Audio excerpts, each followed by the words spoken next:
కొంతమంది విరగరండి, ఎదుటోడిని విరిచేస్తారు. కొంతమంది నలగరండి, ఎదుటోడిని ఏం చేస్తారు? నలగొడతారు. వీళ్ళు విరగరు, వీళ్ళు నలగరు, వీళ్ళు కరగరు, కానీ ఎదుటోడిని విరగొడతారు, నలగొడతారు, కరగొడతారు. వీళ్ళు మామూలు వాళ్ళు కాదు. విరిగిన మనస్సే దేవునికి ఇష్టమైన పని. తర్వాత రెండో మాట ఉంది, నలిగిన హృదయం. విరిగిన మనస్సు, నలిగిన హృదయం. దేవునికి ఇష్టంగా ఎలా బ్రతుకుతామండి? విరిగి నలిగిన హృదయాన్ని దేవుడు ఎప్పుడు త్రోసివేయడండి. పశ్చాత్తాప పడేవాడిని దేవుడు ఎప్పుడు త్రోసివేయడండి. విరిగి నలిగిన మనసుతో జీవించే వాళ్ళని దేవుడు త్రోసివేయడండి, గెంటి వేయడండి. విరిగి నలిగిన మనసుకుని వచ్చావంటే నువ్వు గొప్పడివే, నువ్వు గొప్పదానివే. విరిగి నలిగిన మనసుతోనే ఉన్నావంటే దేవుడు ఇష్టపడుతున్నాడు. దేవునికి ఇష్టమైనది విరిగి నలిగిన మనసు. విరిగిన మనస్సు, నలిగిన హృదయం దేవునికి ఇష్టమైనది. ఇవి ఉన్నాయా? ఆరాధనలో కంపల్సరీగా ఉండాలి.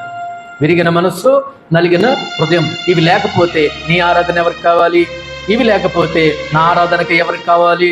నా ప్రార్థన ఎవరికి కావాలి? నా అర్పణలు ఎవరికి కావాలి? నా కానుకలు ఎవరికి కావాలి? నా దశమ భాగాలు ఎవరికి కావాలి? అవసరమే లేదు.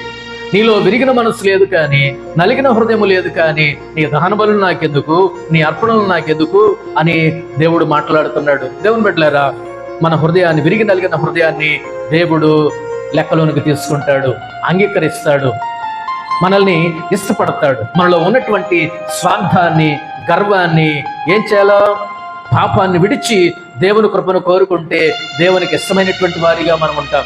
మనలో ఉన్నటువంటి స్వార్థాన్ని, గర్వాన్ని విడిచేయాలి. విరిగి నలిగిన హృదయం. కొంతమంది విరగరండి, ఎదుటోడిని విరిచేస్తారు. కొంతమంది నలగరండి, ఎదుటోడిని ఏం చేస్తారు? నలగొడతారు.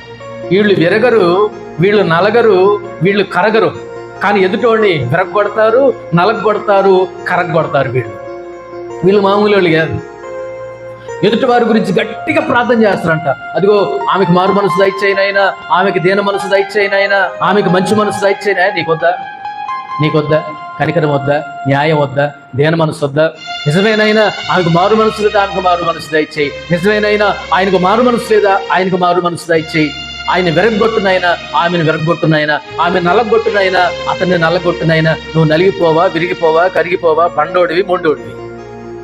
దేవునికి కావాల్సిందేంటి? విరిగిన మనస్సు, నలిగిన హృదయం దేవునికి కావాలి. ఇవి ఉండవు.